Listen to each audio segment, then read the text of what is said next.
Cybercriminals bombarded organizations with attacks while the whole world was busy fighting a global pandemic in 2020. The worst part is that they were immensely successful. There were more than 37 billion records compromised by the end of that year. Now, out of all the different types of attacks that hackers have to choose from their utility belts, one particular technique was more heavily relied upon than others. Almost a quarter of all breaches from 2020 involved phishing.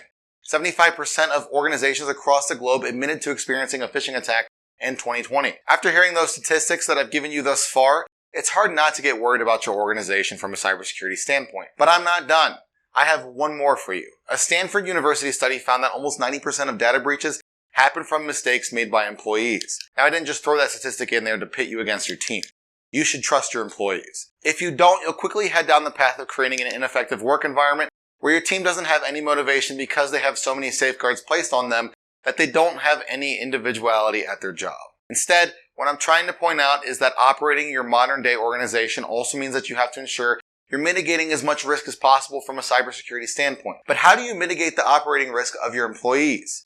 You don't have enough time or mental capacity to hover over each workstation, ensuring that they're following all of the right cybersecurity protocols that you have in place. The answer is simple though, and it's employee training.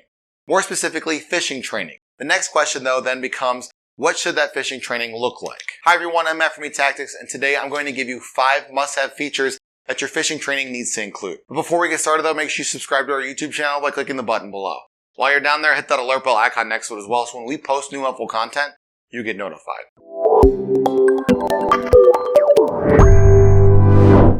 The first feature that your phishing training needs to include is more of a format. It needs to be formatted in e-learning. The reality is in-person training isn't as effective as it used to be because the alternative is that much better. I mean, think about it. When you were in high school, learning about a topic because you had to, what did you do?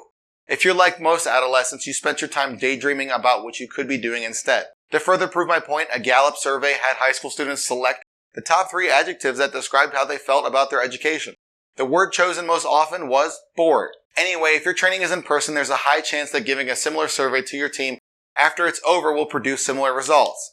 Enter e-learning. The average retention rate for students who take e-learning is 3 times higher than those who take in-person classes. Not to mention that almost 45% of organizations that switch to e-learning report an increase in revenue after switching to e-learning. The next must-have feature I have for you is interactive questioning. When I was talking about e-learning in the section before this one, I wasn't referring to a pre-recorded slideshow presentation with an instructor who has a non-enthusiastic voice and is talking and droning on about the topic. Instead, I was referring to the kind that brings together engaging videos with questions. Think about how much more impactful it is to require interaction with the session from your team before moving on to the next topic. There have been countless studies that look at the relationship between student engagement and their success, only to find that there's a strong correlation. Thus, your phishing training in an e-learning format should utilize this capability. The third feature you need is real-time reporting. There's no way to track your team's retention rate during an in-person session. Even though you're looking right at them and talking to them, they could be daydreaming or using the computer that they have out for notes to plan their next vacation. With an e-learning phishing module though, retention becomes trackable. If your employees aren't paying attention to an e-learning platform, the module won't proceed until they interact. It also provides the ability to ask quiz questions throughout the session that relate to the topics discussed. This acts as an immediate review of the material while giving your management team a glimpse into which employees are grasping the content. Fourth, you need certification generation. Providing your employees with a certification upon completion accomplishes 2 things. First, it gives those who complete the training a sense of accomplishment and motivation. Some e-learning platforms even allow users to share their certifications across social media. Second, certifications act as a form of proof for your organization. If someone in your team falls victim to a phishing attempt and it ends up exposing sensitive client information, you'll have to deal with an investigation of some sort. The person investigating you will take a look at all of the safeguards you've put in place to remedy some of the operating risks associated with your organization. Having your employee certification of completion for your phishing module exists as a form of proof. Thus, you'll likely have a lesser fine placed on your organization due to your remedial steps and proof of the same. The fifth and final feature your phishing training needs to have is a simulation capability. Since the majority of phishing attempts occur via email, it provides you with a unique simulation opportunity.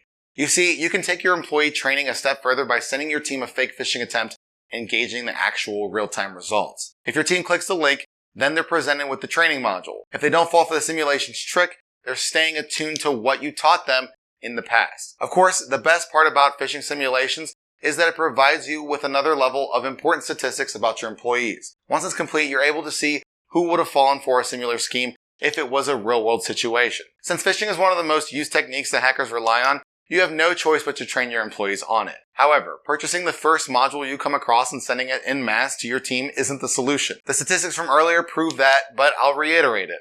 Many organizations already provide phishing training to their employees, yet they still experience a phishing attack in 2020. That points out that there's a problem with the content of many existing phishing modules that exist out there in the real world. After watching this video, you now know what features need to be included within the phishing training you make yourself or buy from a vendor. If you'd like to learn more about phishing training for your employees, reach out to eTactics.